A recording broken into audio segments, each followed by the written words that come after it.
नमस्कार. संजय गांधी निराधार अनुदान योजना या योजनेअंतर्गत लाभ घेणारे जे सगळे दिव्यांग बांधव आहेत, त्याचबरोबर निराधार बांधव आहेत. मग यामध्ये लाभ घेणारे ज्येष्ठ नागरिक आहेत, त्याचबरोबर आजारी व्यक्ती, विधवा महिला, श्रावणबाळ निवृत्तीवेतन योजनेचे लाभार्थी. आता पाहू शकता, जो मार्च महिन्यासाठीचा हप्ता होता, जवळजवळ 50 ते 60% लाभार्थ्यांना मिळाला होता. मात्र तरीसुद्धा यामध्ये 25 ते 30% लाभार्थी यापासून वंचित होते. आता राहिलेले जे 25 ते 30% जे लाभार्थी होते, यांना हप्ता मिळालेला नाही आणि त्याबाबत शासनामार्फत सुद्धा कोणत्याच पद्धतीची अपडेट किंवा अधिकृत परिपत्रक हे जाहीर करण्यात आलं नाही आहे. तर त्याबाबत सविस्तर अपडेट पुढे येऊ शकते. मात्र पाहू शकता, सध्या पुढचे जो महिना आहे, नवीन आर्थिक वर्ष 2026-27 एप्रिल महिन्यापासून सुरू होत आहे. तर या वर्षासाठी दिव्यांग बांधवांसाठी स्वतंत्र दिव्यांग कल्याण मंत्रालय अंतर्गत पेन्शनचा हप्ता हा दिला जाणार आहे. तर त्याबाबत पाहू शकता, आता जो नवीन अपडेट आहे त्यानुसार तो हप्ता देण्यासाठी दिव्यांग सहाय्यक पोर्टल हे नवीन सुरू करण्यात आलेलं आहे. हे अत्यंत महत्त्वाचं असं पोर्टल राज्य शासनामार्फत सुरू करण्यात आलं असून सगळ्या दिव्यांग बांधवांसाठी या पोर्टलवर नोंदणी करणं बंधनकारक आहे. तरच एप्रिल महिन्यापासूनचा हप्ता मिळणार आहे, असं स्पष्ट परिपत्रक जिल्हानिहाय तहसीलनिहाय जारी करण्यात आलं आहे. आता पाहू शकता, काही लाभार्थ्यांनी नोंदणी केली असेल तर त्यांचा प्रश्न आहे पुढे काय. त्याचबरोबर काही लाभार्थ्यांनी अजूनही नोंदणी ही केलेली नाही आहे, तर ती कशी करायची याबाबत सुद्धा आपण जाणून घेणार आहोत. त्याचबरोबर नोंदणी नाही केली तर तुम्हाला पुढचा हप्ता नाही मिळू शकत आहे, असं सुद्धा होणार आहे. तर या संदर्भात सगळी माहिती, विस्तारित माहिती आजच्या व्हिडिओमध्ये आपण जाणून घेऊयात. व्हिडिओ खूपच महत्त्वाचा असणार आहे. जास्तीत जास्त दिव्यांग बांधवांपर्यंत शेअर करा. त्याचबरोबर बेल आयकॉनला सुद्धा क्लिक करा आणि सबस्क्राईब करायला सुद्धा विसरू नका मराठी बिग गाईड या यूट्यूब चॅनलवर. तर पाहूयात आपण जे महत्त्वाचे अपडेट. यामध्ये जे अपडेट आहे यानुसार पाहू शकता, तर दिव्यांग सहाय्यक पोर्टल हे सुरू झालेलं आहे. तर तुमच्या समोर मी स्क्रीनवर दिव्यांग सहाय्यक पोर्टलचा स्क्रीनशॉट आहे. ही लॉग इन केलेलं आहे, लाभार्थ्याचं लॉग इन आहे. तर लाभार्थ्याच्या लॉग इनमध्ये पाहू शकता माझी माहिती या सेक्शनमध्ये तुम्ही एकदा लॉग इन केलं तुमच्या UDIDनी की लॉग इन केल्यानंतरनं हे सगळे कागदपत्र तुम्हाला अपलोड करायचे असतात. तर यामध्ये तुमचं जे व्हेरिफिकेशन आहे, तुमची ॲक्टिव्ह करणं आवश्यक आहे, तुमची प्रोफाईल. तर यामध्ये पात्र योजना असतात, अर्ज केलेल्या योजना असतात, तक्रार निवारण आहे, लॉगआउटचा सेक्शनसुद्धा यामध्ये उपलब्ध असतो. तर यामध्ये जो ऑप्शन आहेत, सगळे कागदपत्र आहेत, आधार सर्टिफिकेट, बँकेचं पासबुक, माझा जन्मदाखला, माझा जात प्रमाणपत्र आहे, महाराष्ट्रातील कायम रहिवासी प्रमाणपत्र, सध्याच्या पत्त्याचा पुरावा आहे, दिव्यांग वैश्विक ओळखपत्र, त्याचबरोबर पालकांचे प्रमाणपत्र. हे जे सगळी कागदपत्र आहेत या ठिकाणी अपलोड करावे लागतात.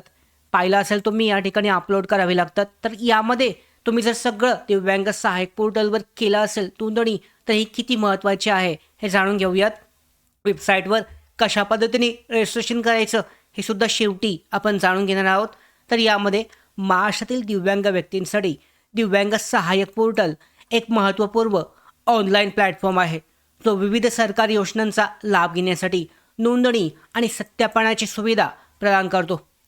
फक्त नोंदणी करणं पुरेसं नाही, प्रोफाईलची पूर्ण सत्यापन, व्हेरिफिकेशन प्रक्रिया पूर्ण झाल्याशिवाय पुढील योजनांची पात्रता यामध्ये येत नाही आहे. तर पोर्टलवर लॉग इनची जी प्रक्रिया आहे ती कशी आहे पाहून घेऊयात. वेबसाईटवर तुम्हाला जायचं आहे, त्याचबरोबर UDID कार्ड किंवा मोबाईल नंबर त्या ठिकाणी टाकायचा आहे. OTP, वन टाईम पासवर्ड द्वारे लॉग इन करून हा OTP आधारित लॉग इन तुम्हाला प्रोफाईल पेजवर नेतं. तर यामध्ये लॉग इन नंतरनं प्रोफाईल सेक्शन उघडतं, जेथे प्रोफाईल व्हेरिफिकेशनची स्थिती तुम्हाला चेक करता येते.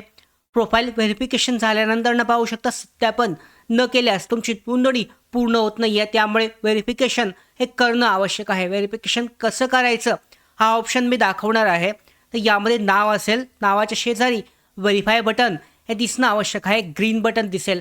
मी आता तुम्हाला इथे जी प्रोफाईल दाखवली तर यामध्ये व्हेरीफाय झालेली आहे प्रोफाईल. या ठिकाणी पाहू शकता ग्रीन दाखवत आहे. तर हे ग्रीन दिसणं आवश्यक आहे, तरच तुमची प्रोफाईल जी आहे हे व्हेरीफाय झालेली आहे, सत्यापन झालेली आहे आणि ही कशी करायची तर व्हेरीफायवर क्लिक केल्यानंतर तुमचा जो यामध्ये DGID असतो, डिजिलॉकर जे असतं, डिजिलॉकरमध्ये तुमचं जे काही डॉक्युमेंट असतील त्याद्वारे तुमचं व्हेरिफिकेशन होतं. तर यासाठी तुमचं व्हेरिफिकेशन झालेलं दिसणं आवश्यक आहे. सगळी माहिती व्हेरीफाय असणं आवश्यक आहे. स्टेटस ॲक्टिव्ह दिसणं आवश्यक आहे. मेरी पहचान जे आहे डिजिलॉकरला लिंक आहे. तर मेरी पहचान डिजिलॉकरवर जाईल. त्याच्यानंतर तुमचा आधार कार्ड नंबरनी तुमचं मेरी पहचाननी तुम्हाला व्हेरिफिकेशन करणं आवश्यक आहे. त्यामध्ये खातं जोडलेलं असावं, फोटो आणि अकाउंट हे व्हेरिफिकेशन झालेलं असावं. तर प्रोफाईलची आहे 1, 2, 3, 4 हे ॲक्टिव्ह स्टेटस दिसणं आवश्यक आहे.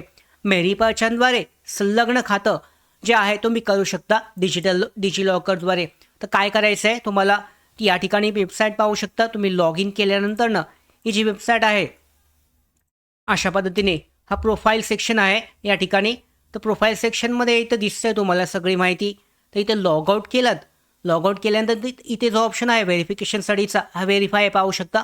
मेरी पहचाननी हा व्हेरिफिकेशन झालेला आहे. तर या ठिकाणी सुद्धा दिसतंय मेरी पहचानद्वारे खातं संलग्न करण्यात आलेलं आहे. तर लॉगआउट केल्यानंतर तुम्ही नवीन लॉग इन करताय, तुमच्या युजरचं नवीन लॉग इन जे आहे या ठिकाणी करताय.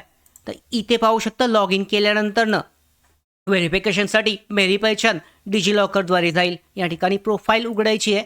तो ऑप्शन जो आहे व्हेरीफाय बटनवर क्लिक करायचं नसेल व्हेरीफाय तर त्या ठिकाणी मेरी पहचान सेक्शनमध्ये क्लिक केल्यानंतरनं संपूर्ण प्रोफाईल तुमची सत्यापित होते आणि कागदपत्र डॉक्युमेंट अपलोड केल्यानंतरनं तुमची व्हेरीफाय ॲक्टिव्ह स्टेटससुद्धा तुम्ही चेक करू शकता. म्हणजे तुमचा फॉर्म हा सबमिट झाला आहे. जो वैयक्तिक माहिती फोटो जर प्लस दिसू शकतात पण तुमची माहिती त्या ठिकाणी स्पष्ट दिसेल. तर या कारणामुळे जर सत्यापन नसेल तर पूर्ण झाल्यानंतरच पोर्टलवरील इतर योजना जसे लाभ जे आहेत याचे लाभ तुम्ही घेऊ शकता. त्यामुळे स्वतः लॉग इन करून तुम्ही व्हेरीफाय आहे किंवा नाही चेक करा. व्हेरीफाय नसेल तर पूर्ण व्हेरीफाय करून घ्या. आधार सेवा केंद्र असेल किंवा एखादा माहितीतला माणूस असेल तुमच्या कुटुंबामधला त्याचा सहाय्य घेऊन तुम्ही जी व्हेरिफिकेशन आहे हे करू शकता. काहीही अडचण असल्यास कमेंटमध्ये सांगा. व्हॉट्सॲप किंवा चॅट्सद्वारे सुद्धा सांगितलं जाऊ शकतं. व्हेरिफिकेशन झालेल्यांनी कमेंट्समध्ये शेअर करायचं आहे जेणेकरून इतरांना ही माहिती मिळणार आहे. तर अशा पद्धतीने पाहू शकता ही जी नवीन वेबसाईट आहे या ठिकाणी तुम्हाला ऑप्शन जो आहे व्हेरिफिकेशन करायचं आहे.